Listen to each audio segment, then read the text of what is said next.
Hello everyone and welcome to another episode of the InfinityCast. My name is Jason OCE, Community Director here at Lightmare Studios. To my right here we have the Creative Director and CEO man, Agent Coyle. Hello. We also have Coder and Designer, Ruben Covington. Welcome. We also have our local artist, Mia. Welcome back. Hi, I'm back, yes. Cool. So we've got a few things to talk about today. We're going to start off talking about Infinity Heroes and Infinity Wars 1, and then something more interesting later on. But first off, let's talk about Infinity Heroes. Ruben, we've got some updates in that area? Yeah, so we've been working hard on the Android version specifically. We've been getting all our in-app purchasing, our store, and lots of other really important features so that we can, release with all the multiplayer features that everyone expects. People being able to have hero rotations, being able to buy heroes, because we need to really be able to stress test those systems, for the player base when it comes out, and make sure it's all perfect as soon as possible. Hero rotation doesn't really work without in-app purchases and other aspects like that. So that we've been hard at work with that in that area, but we've also got some new art assets which Mia's been working on recently. What are you working on? So it's still basically working on the icons and just making sure that when you're using your abilities, we are able to just fit a tiny little icon onto the card and making sure that the icon basically best depicts what the ability is and what it does. Just so we don't have to have text upon text on the cards. So we're still just working on it, making sure that the exact type of icon that would best suit the ability. Yeah, cool. Because especially on mobiles, it's really important to have a good sense of what type of abilities the different cards have on the battlefield. And so we've been working to improve that experience. Great. Easy. I think next up we can talk about Infinity Wars 1 and things that are going on in that area. Yeah. So we did bring over Infinity Wars 1 from the guys at Yodo as they were contemplating on shutting down the servers. We decided to take on that cost ourselves. Things have been going, I think the right word would be okay. There's been some hiccups here and there. The chat service has been down for a while, which we're currently looking at getting potentially fixed up. But one of the bigger issues that we're having is that a few players have come across their collections just missing. And that's really unfortunate. It's something that they've spent a lot of money and a lot of time curating and working on to just be gone. It's pretty heartbreaking if you've ever experienced that sort of thing happening to you. So we are currently making some progress to try and fix that, but there are some problems in the way at this stage. The admin tool that we have to actually work on doing that sort of thing is not only something that everyone on the current team is unfamiliar with because none of us really used it in the original design team, and B, it's also down. We need to try and reboot that. So we are reaching out to the guys at Yodo who, by the way, have completed all legal contractual obligations to us and we have done to them. So they have no direct reason to help, but they have been helpful in the past when we've asked for favors and stuff. We really appreciate the guys over there just on a personal level. So hopefully they can get back to us and give us a little bit of extra information and potentially help us fix those problems, because no one on our team knows how the current systems work for Infinity Wars. And it looks like I might have to learn account management and database management specifically so I can help give these guys their collections back, because it's a real tragic thing. And yes, we did want the game to stay up, and we're glad that it is up, but we don't want it to be at the cost of people's collections. So working on that. Yeah, great. And on that point, we've been got something very exciting to talk about in a moment. But a lot of those things that we've got coming up with Infinity Wars 1, we hope to solve very soon with something else. So on the note of Infinity Wars 1, we've got a massive announcement that is way too long overdue. Fans have been waiting for it for a long, long, long time. I now present Agent Coyle with a very, very, very exciting announcement.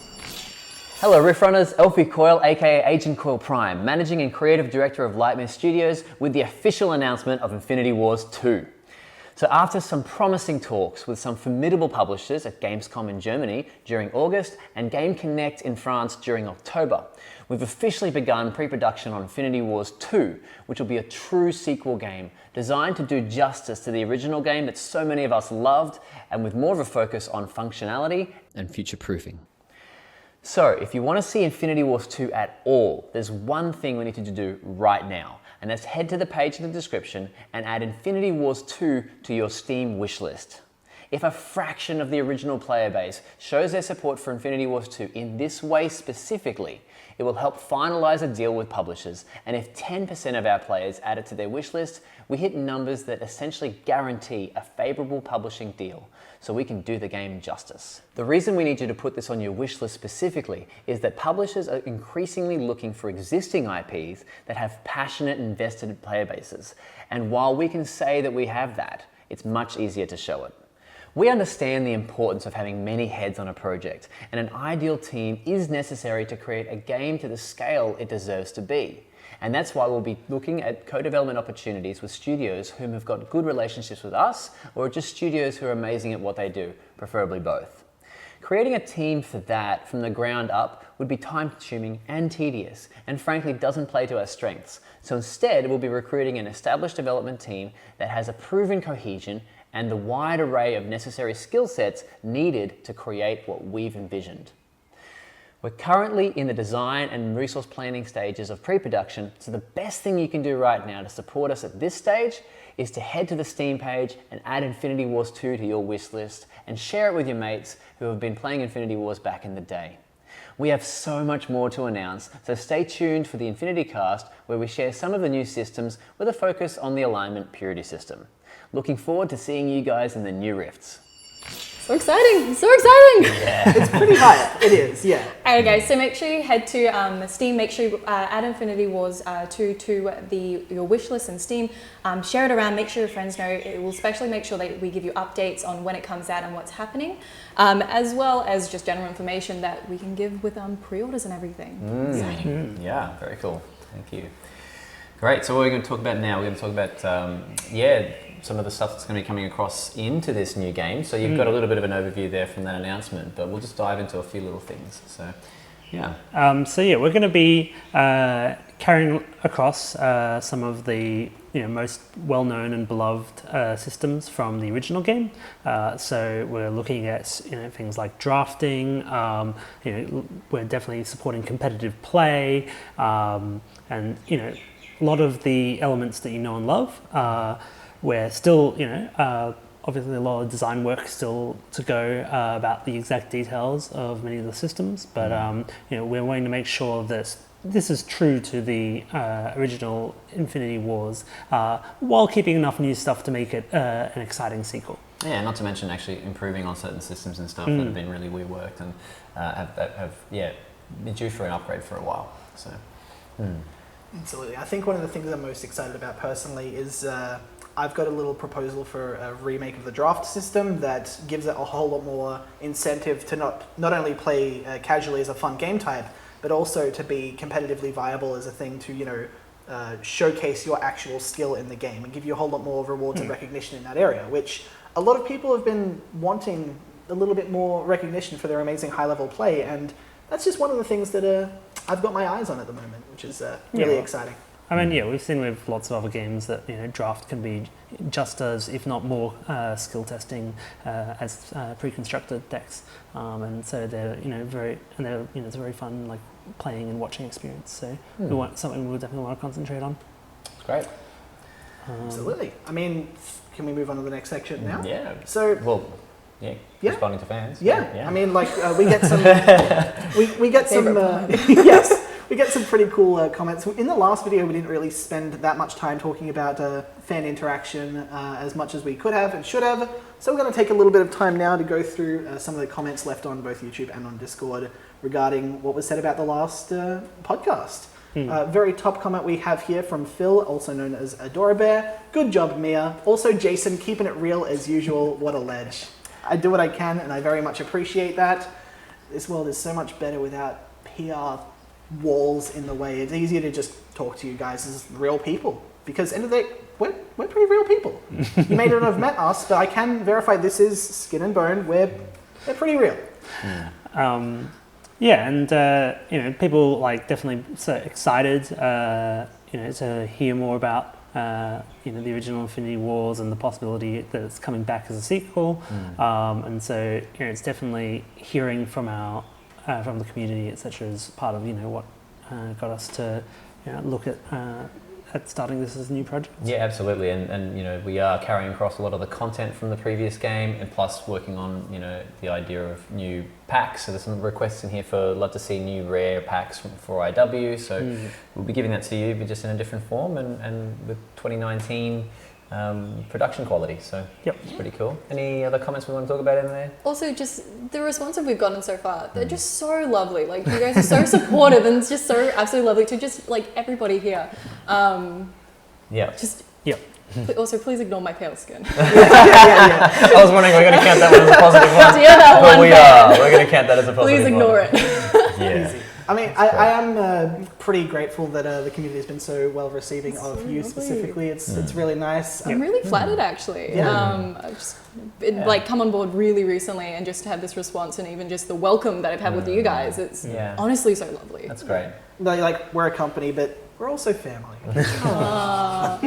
Just had to throw that cheese in there. Sorry about that. It wouldn't be. Are there any other comments that you want to bring up specifically? Not around the comments side of things, so yeah. Okay, yeah. Well, and talking about lovely community and just like bringing something new, especially into Infinity Wars 2, one thing we can actually announce is just the unit classes, which is almost like bringing Pokemon types into Infinity Wars. One way of easily putting it is just they're called currently Mystic, Soldier, and Support. And what they basically are, they're like abilities that certain cards can interact better and have advantages and disadvantages with spells and abilities against the same type. Yeah. Which is really exciting, actually. Yeah, so it's like a character class in a way. So it's what role does that character play in the game? And then it forms another keyword. So you might actually want to build a whole, army of support characters, for example. If you could find a way to still make that do damage, good on you. I mean, like, each of these different unit classes are going to have a specific thing that they do better than the other classes, and that's going to give additional avenues of play style. And if you're using different purities and different factions and different leaders and stuff, but honing on a specific unit class, it could deliver you an entirely new strategy and line of play. And I'm going to drop a little bit of a preview that, you could actually have a deck which has got all support characters and it'd be quite a viable deck in a certain mode that is not yet announced. That's all I'm going to say there. So, I think it's about it until we're going to have a little bit of a break first, and then we'll come back, say farewell to Mia and say hello to Lady Bella, who'll be coming in to join us. So, thank you, Mia, and thank you everyone for making it so far. We'll chat to you all soon. So, Jason, woke up this morning with a bit of an idea. How about we, make an Infinity Wars 2? Yes, that's a good idea! Yes! Welcome back, everyone, and of course, welcome back, Lady Valor. Thank you very much. It is very lovely to be here. Sorry I couldn't make it last month. You know how it is. You get sucked into one interdimensional portal, fall through another, then... It happens. It happens. You keep trying to get you keep hoping that each leap will be the next leap home, but then... It takes up a whole week, I get you. So, next up, we can talk about another thing that is coming to Infinity Wars 2. It's the current plan in action we have that we want a little bit of feedback on, but we're pretty happy with how it's designed so far. Would you guys like to talk about alignments? Yes, absolutely. So I'll do a quick little intro, and then maybe Ruben, if you want to give some more details and just some of the background as well to why we're doing it and what's brought it about. So many moons ago, I developed the faction system and the purity system for Infinity Wars 1, which was pretty awesome because it allowed all these different factions to come in and having the idea of purity and special cards that only work with certain decks. And we loved that aspect of the game, but it became a little bit too binding in what we could create. It was very hard. You couldn't have, for example, a deck with it's harder to have a deck with more than three factions in it. And we couldn't go quite as deep as we wanted to have very strong mechanics, which we've been able to have in Infinity Heroes by having set decks. But we want to make it in a way that we can actually have various decks and still have super powerful cards that have a very specific requirement to be in a deck. And then also deal with this whole faction thing of being able to put more factions into the game. So we love the lore, we love the infinite worlds aspect of Infinity Wars, but whenever we brought in a new faction, we found that we were playing catch up and having to put a whole bunch of cards into every set just to make it work with what was already previously released. With this now, we'll have 9 set alignment types, and then they'll be comprised of certain factors, but I'll hand over to you. Yeah, so the new kind of style of purity system is called the alignment system, and it works on a 3x3 grid, similar to if you've ever seen D&D alignments of chaotic good, etc. And so what will happen is, just like Infinity Wars 1, you will have commanders. Each of those commanders will sit somewhere along this grid, giving you access to different parts of the deck. So I think it'd be best if because we're saying enough of it, that we'll actually put it on screen so you guys can yeah, see we can actually show you and have a little look and see that. That's just going to go over my face right now. So I'm just going to leave this here for a bit. To the left here, we have, these are all working titles, and the whole system is a working system, right? So we're developing it and making sure it does fit, making sure it does actually improve Infinity Wars and add to the game, and at the same time, we want to have it be simplified, but at the same time add extra richness and complexity to what you can create in decks. So you'll see down the left here will be loving, indifferent, and hateful as being effectively what that person's personality or their outlook towards the world. Are they basically a loving, giving person, or are they taking and hateful and selfish, or are they basically indifferent when it comes to meeting their needs or the needs of the faction, for example? Yep. And then down the bottom we have lawful, neutral, and chaotic. And so and that's essentially the ethos of how that organization or that faction, for example, or that group of people are organized. So are they, are they quite orderly and lawful and sticking to code of things? Are they quite chaotic and destroying things? Or are they neutral? And you can see we've already got the kind of our original factions kind of lined up in this grid. And this was not deliberate. I was super surprised about this. I was like, okay, how do we just go and put, because effectively when we're bringing across the cards and the units from the original game, we want to be putting about 2/3 to 3/4 of the cards under that specific alignment type for that faction, and then obviously some of the other characters that don't quite fit into that would be spread around that. Because it means that we can have, for example, slightly more diabolic Cult of Varor characters, for example. They're not the main kind of alignment, but they're just one shifted by one, and this allows you to have have decks that use a variety of different parts of the alignment system. But anyway, as I was explaining earlier, your commanders would line up in this grid. And then the purity cost of your cards that you can have in your deck are then determined by like the X and Y axes of the indifferent, neutral, lawful, etc. So you could have a card that requires 2 indifferent commanders, but those commanders can be anywhere along that axis. They could be anarchist, they could be harmonious, or they could be pragmatic, or a mix of those. And so this allows for some really flexible deck building while keeping what we think are the core positive elements of the original purity system. Yep. Something I can actually mention here is that this will, as Elfie mentioned earlier, give us a whole lot more variety when it comes to adding in new factions and even how we explore the existing factions going forward. I mean, something we're going to talk about later on is, or we have in the previous podcasts, is that the factions at the moment are a little bit broken. There's a few civil wars going on, there's a few internal clashes, so having an entire faction for those people doesn't really work when those people are split in 2, or sometimes even 3. So, now we can explore that a little bit more and create a little bit of a differentiator in these factions as to, the sub-factions of where they actually belong. And, introducing new factions as we expand the world and the infinite worlds of Infinity Wars is going to be so much easier going forward because all these new things will already have an amazing slot that they could fit into and stuff that already works really well with them. And we're also not pressured to just add content just for the sake of keeping up. Yeah, so as Elfie mentioned earlier, every time we previously added a faction in the original Infinity Wars, that faction would inherently have just less cards and less deck building options and be in a more narrow slot, and so we would either have to create a lot more cards for that faction immediately, which is like, it's a content war that you just can't really win. You can't just say make more content without a time cost for our artists, without programming costs for our programmers. But then you also, if you didn't do that, basically the deck would have either 0 or only 1 viable deck, and that was not particularly fun. And so this would allow us to add new factions anywhere along this alignment chart. And my initial thinking is to actually have some of those factions so at the cross section. So for example, you would have like a new faction that could be at the cross section of righteous, benevolent, harmonious, and pragmatic, and would add cards reasonably equally to those 4 types. Yep. And then you can do the same with another couple of factions on each of those 4 central points. We could have new factions pop up that are able to give cards to each of those alignments, which then means they can be used in those decks without having to go and create more types. But yeah, we're really excited about the system, and we'd love to hear what your thoughts are.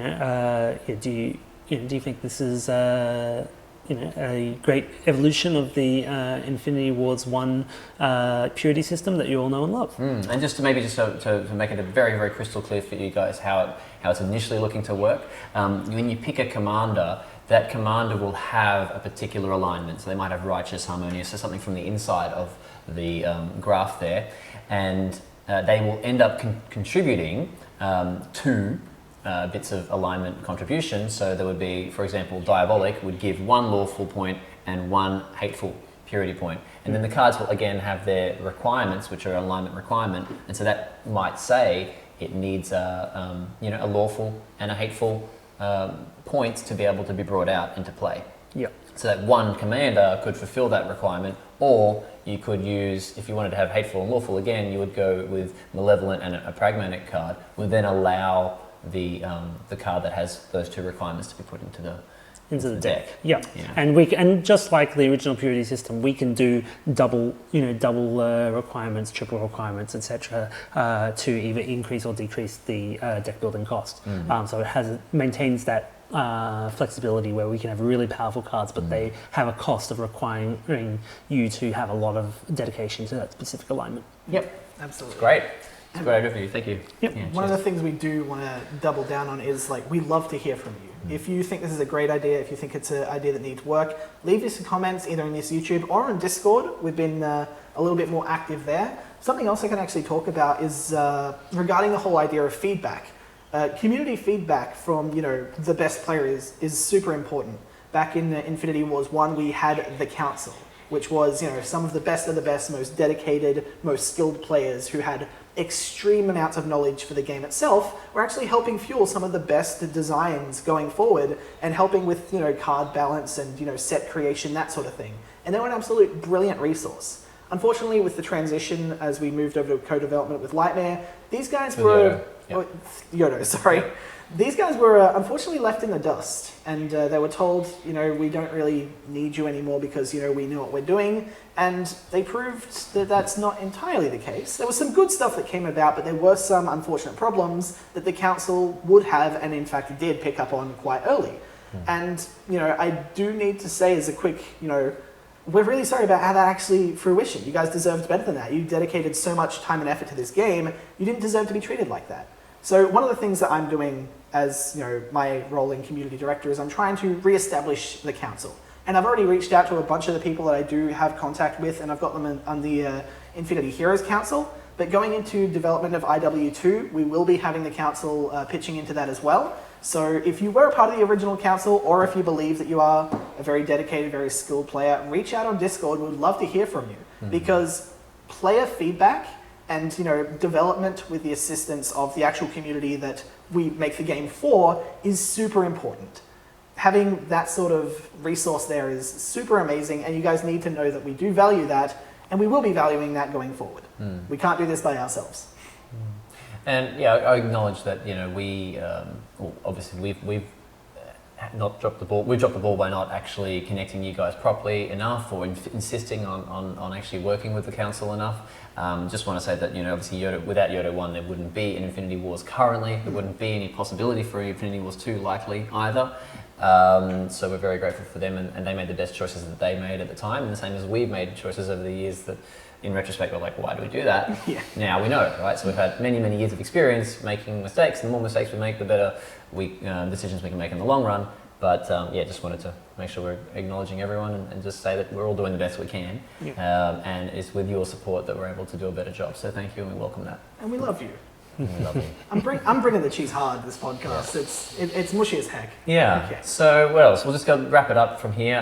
Just on other little cool points that we're looking at. So some of the stuff that we'll just touch on that we're looking forward to putting into Infinity Wars 2 are concepts and systems like energy ramping, card crafting, zone reworks, unique commander abilities, guilds. Etc. So those are some of the systems that we're looking at bringing in that will bring significant quality of life upgrades to the game, and they'll require higher quality gameplay decisions in real time. Yeah. Yeah. And a lot of this is possible because we've been developing the technology while we've been building the Infinity Heroes, and so we're able to move a lot of that technology onto the new project, which is really exciting. Most, if not all of it, and then build new systems on the new project. So it's not like the last couple of years have been used to obviously make a new game, but at the same time, as we said before, we've been designing a lot of two games essentially. Yeah, exactly. The foundations for making the 2 games, because we couldn't make the other game and we didn't have the rights to it. So we thought, let's make a sister game that will actually provide quite a great gateway opportunity to people who aren't used to card games, so your friends that aren't quite into them. Infinity Heroes is really for that, and for people who want to be competitive without collecting a collection of cards. But we acknowledge that there's a definite need out there for people who love having collections of cards and having new cards coming out and being able to design their decks. So that's why we're building Infinity Wars 2 to be even more niche and hardcore than Infinity Wars 1 was, because we're going to give you guys more of what you're looking for in one of these kind of games. So Infinity Wars 2 is the game that our die-hard fans are going to know and love, but Infinity Heroes is for everyone else, when it turns out they do have phones. So that's right. And it's like I said, it's an incredible introduction to the Infinity Wars games. The games are so similar, and you'll see some of the systems that we're bringing across from Infinity Heroes because they've worked very, very well in testing. So we're going to bring some of those systems across as well. But obviously the focus is on making a truly hardcore card game. So that's what we're doing. Cool. Yeah. I guess from here we can segue into the final bit, which is a little lore deep dive with Lady Val and I. So for now, this will be goodbye from both Ruben and Elfie. So thank you guys so much. Thank you for joining us.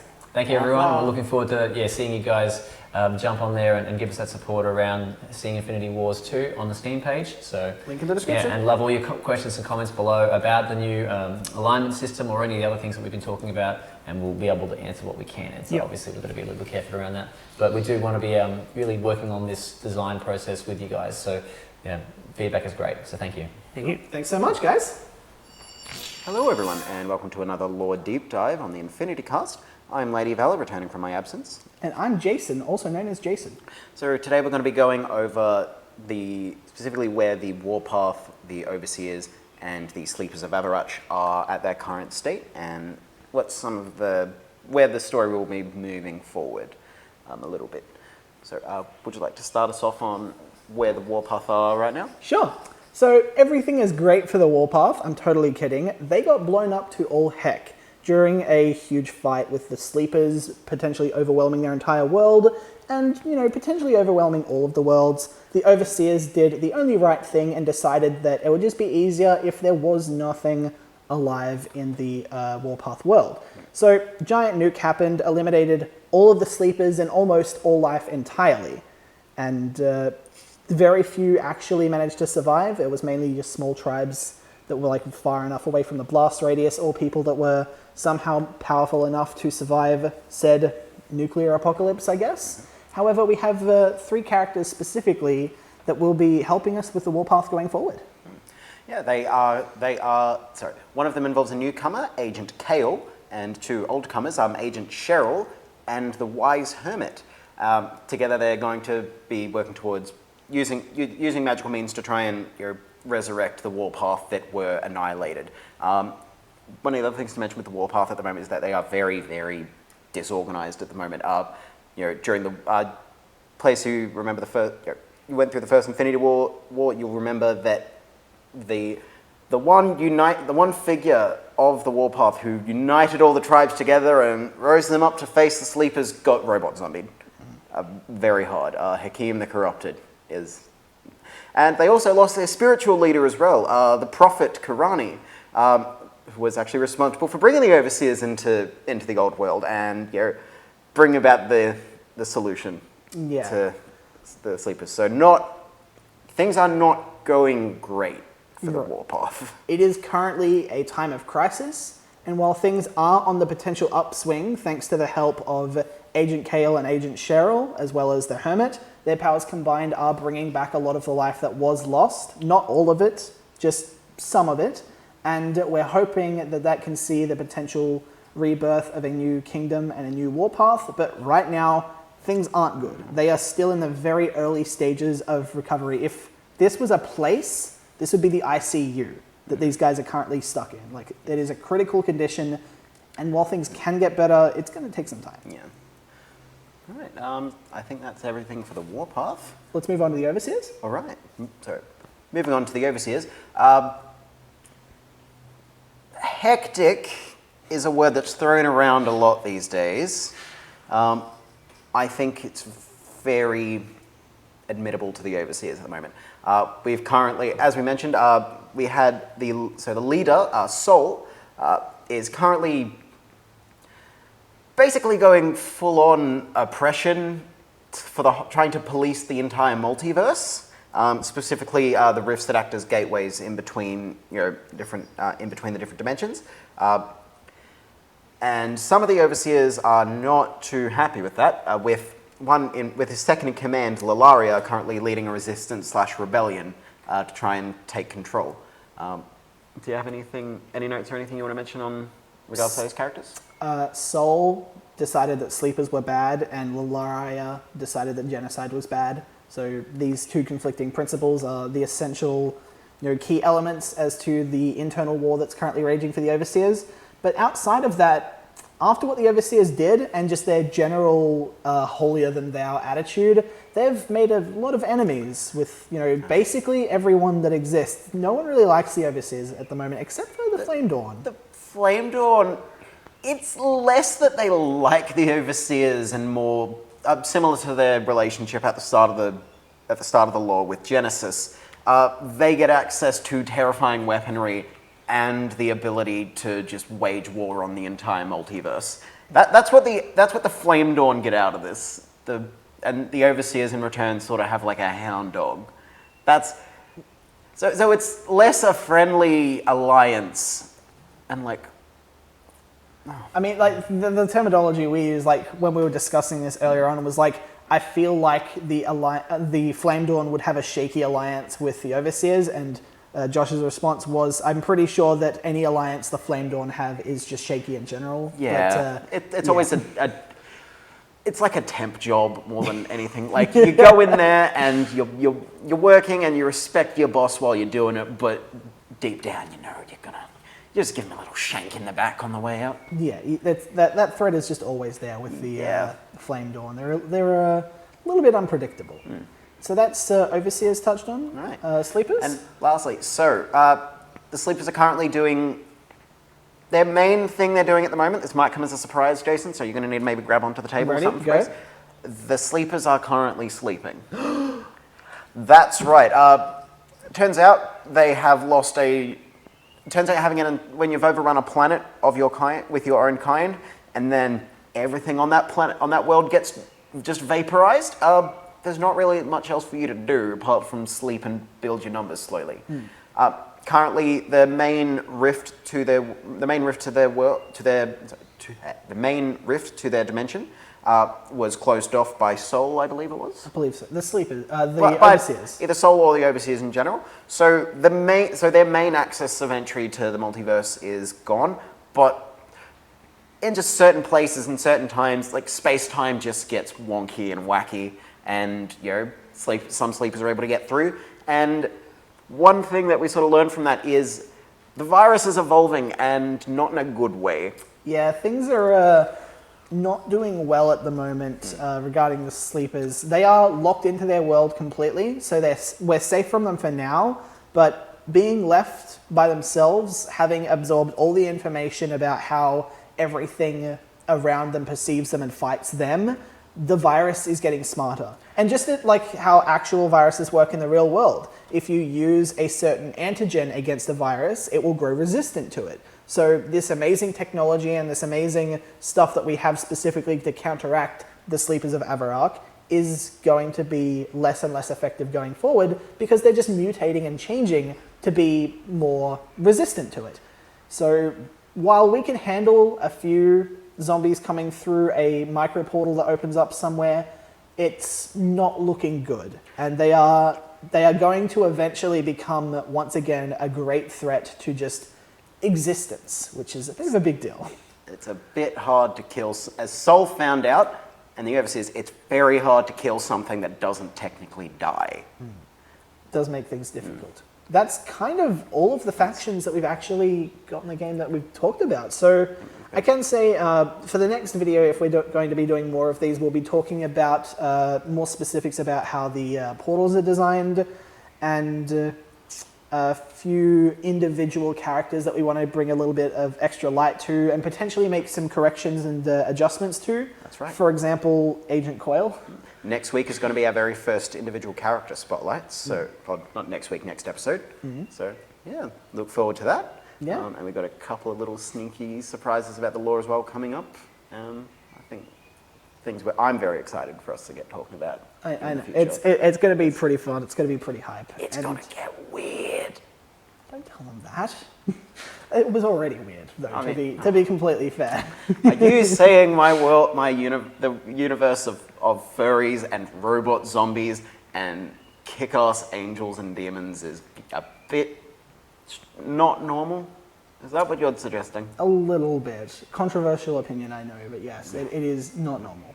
But I guess that's one of the reasons that you guys love us so much. So thanks again for watching this lore deep dive. I hope you enjoyed the podcast in general. Thanks again to all the amazing people that we had on the podcast. This was a bigger one than usual. We had you tag out for Mia halfway through, more variety to the actual cast. We're going to potentially be doing more interchangeable things with people on the podcast itself going forward. We don't know. Currently just experimenting with things. So new content, new ideas, new presentation. It's all happening. Innovation. So yeah, leave comments below or on the Discord. We watch Discord channels and of course the comment section of this video itself. We'd love to hear from you. Thanks so much for watching and see you next time. Thank you very much. Remember to click the link below.